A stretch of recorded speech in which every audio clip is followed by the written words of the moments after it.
السلام علیکم ناظرین، آئیے جانتے ہیں ہم اس ویڈیو میں خانہ کعبہ کی تاریخ کے متعلق۔ جب حضرت آدم علیہ السلام بہشت سے زمین پر تشریف لائے تو بارگاہ الہی میں عرض کرتے ہیں کہ خدایا، میں یہاں نہ تو ملائکہ کی تسبیح سن سکتا ہوں اور نہ کوئی عبادت گاہ دیکھتا ہوں، جیسا کہ آسمان میں بیت المعمور دیکھتا تھا جس کے ارد گرد ملائکہ طواف کرتے تھے۔ جواب الہی آیا کہ جاؤ، جہاں ہم نشان بتائیں وہاں کعبہ بنا کر اس کے ارد گرد طواف بھی کر لو اور اس کی طرف نماز بھی ادا کرو۔ حضرت جبریل علیہ السلام ان کی رہبری کے لیے ان کے ساتھ چل پڑے اور انہیں وہاں لائے جہاں سے زمین بنی تھی، یعنی جس جگہ پر جھاگ پیدا ہوا تھا، اور پھر وہیں جھاگ پھیل کر پوری زمین بنی۔ حضرت جبریل علیہ السلام نے اپنا پر مار کر 7ویں زمین تک بنیاد ڈال دی، جس کو ملائکہ نے 5 پہاڑوں کے پتھروں سے بھرا: کوہ لبنان، کوہ طور، کوہ جودی اور حرا اور طور زیتون بنیاد بھر کر نشان کے لیے چاروں طرف کی دیواریں اٹھا دیں۔ اس طرف آدم علیہ السلام نماز پڑھتے رہے اور اس کا طواف بھی کرتے رہے۔ طوفان نوح تک کعبہ اسی حالت میں رہا۔ اس وقت وہ عمارت تو آسمان پر اٹھا لی گئی اور ایک کعبہ کی جگہ اونچے ٹھیلے کی طرح رہ گئی، مگر لوگ پھر بھی برکت کے لیے یہاں آیا کرتے تھے اور آ کر دعائیں مانگتے تھے۔ پھر ابراہیم علیہ السلام کے زمانے تک کعبہ اسی حالت میں رہا۔ جب حضرت اسماعیل و ہاجرہ اس میدان میں آ کر ٹھہرے اور ان کی وجہ سے یہاں کچھ آبادی ہو گئی، تب حضرت ہاجرہ کے انتقال کے بعد حضرت ابراہیم علیہ السلام کو حکم ہوا کہ اسماعیل کو ساتھ لے کر یہاں عمارت کعبہ بنائیں۔ اس کی نشانی اس طرح فرمائی گئی کہ ایک بادل کا ٹکڑا بھیجا گیا، اللہ کی جانب سے ایک بادل کا ٹکڑا بھیجا گیا تاکہ اس کے سائے سے کعبے کی حد مقرر کر لی جائے۔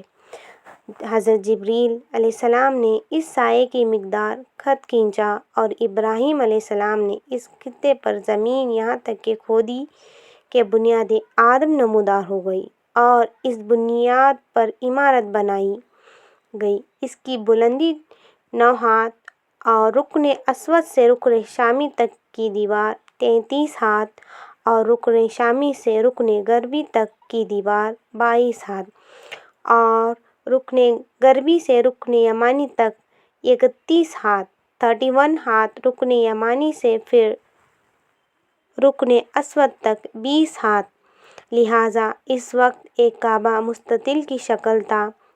جب حضرت ابراہیم نے خانہ کعبہ کے اندر ایک تغار سا بنایا تھا جو مثل خزانہ کے تھا کہ کعبہ کے لیے جو کچھ نذر تحفے میں آئے اس میں رکھے جائیں۔ اس کے دروازے 2 تھے، پہلے اس کے دروازے 2 تھے، داخل ہونے کا اور دوسرا نکلنے کا، اور کعبہ بنانے والے خلیل تھے۔ خلیل ابراہیم علیہ السلام کا لقب ہے اور خلیل کے معنی ہوتے ہیں اللہ کا دوست، اور ان کو غار اور پتھر اٹھا کر دینے کے لیے اسماعیل علیہ السلام اور اس عمارت میں 3 پہاڑوں کے پتھر لگائے گئے ہیں۔ ابراہیم علیہ السلام سے پہلے کسی نے یہاں عمارت نہ بنائی تھی، مگر آپ کے بعد کئی دفعہ اس کی تعمیر و مرمت ہوئی ہے اور اس میں حالت کی وجہ سے کچھ تبدیلیاں بھی ہوئی ہیں۔ مثلاً اس کی اونچائی دگنی کر دی گئی، 2 دروازوں کے بجائے 1 دروازہ ہو گیا، اور اس کا رقبہ بھی کم کر دیا گیا، لیکن بعد میں پھر اسے پرانے رقبے میں ہی تعمیر کر دیا گیا ہے۔ خانہ کعبہ مسلمانوں کا قبلہ ہے جس کی طرف رخ کر کے وہ عبادت کیا کرتے ہیں۔ یہ دین اسلام کا مقدس ترین مقام ہے۔ صاحب حیثیت مسلمانوں پر زندگی میں ایک مرتبہ بیت اللہ کا حج کرنا فرض ہے۔ حضرت ابراہیم علیہ السلام کا قائم کردہ بیت اللہ بغیر چھت کے ایک مستطیل نما عمارت تھی جس کے دونوں طرف دروازے کھلے تھے جو سطح زمین کے برابر تھے، جن سے ہر خاص و عام کو گزرنے کی اجازت تھی۔ اس کی تعمیر میں 5 پہاڑوں کے پتھر استعمال ہوئے تھے، جبکہ اس کے بنیادوں میں آج بھی وہی پتھر موجود ہیں۔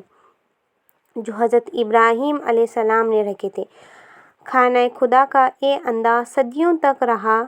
وقتاً قریش نے 604 ہجری میں اپنے مالی مفادات کے تحفظ کے لیے اس میں تبدیلی کر دی، کیونکہ زائرین جو نظر و نیاز اندر رکھتے تھے وہ چوری ہو جاتی تھی۔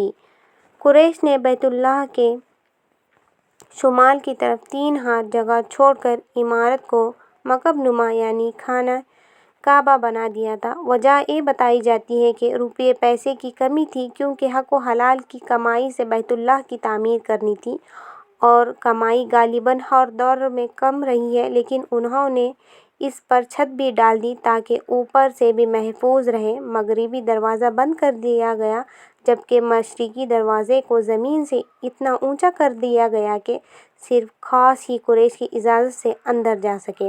اللہ کے گھر کو بڑا سا دروازہ اور تالا بھی لگا دیا گیا، جو مقتدر حلقوں کے مزاج اور سوچ کے عین مطابق تھا۔ حالانکہ نبی پاک صلی اللہ علیہ وسلم جو اس تعمیر میں شامل تھے اور حجر اسود کو اس کی جگہ رکھنے کا مشہور زمانہ واقعہ بھی رونما ہوا تھا، خواہش تھی کہ بیت اللہ کو ابراہیمی تعمیر کے مطابق ہی بنایا جائے۔